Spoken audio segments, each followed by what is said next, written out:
Hey, are you like me, a homeowner in the Kansas City metro area that had an old, deteriorating roof? I mean, mine was like 15 plus years old.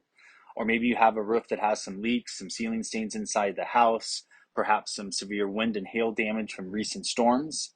Well, I'm here with some good news, and I was so glad when I found Bordner Home Improvement and was able to take advantage of their 50% off installation offer. I'm talking we're 3,000 plus of instant savings, and they have programs that will help you qualify, no money down, no out of pocket cost, and low affordable payments of like $60 a month. A buddy of mine down the street took advantage of this program, and he doesn't have to make a payment until 2023.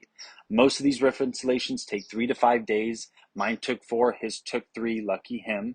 The best part about this is the people that come out, they're super cool, super nice, no sleazy salesmen. They come out, they simply give you your information. They're licensed, bonded, insured. They're going to give you a detailed estimate, uh, outline exactly why and how this might be the right fit for you. And if it is, you can move forward and take advantage of it. And if not, at least you have all the information. All I can say is I'm really glad that I took advantage of this. I'm really glad I contacted them and connected, and I hope you do the same thing. Good luck.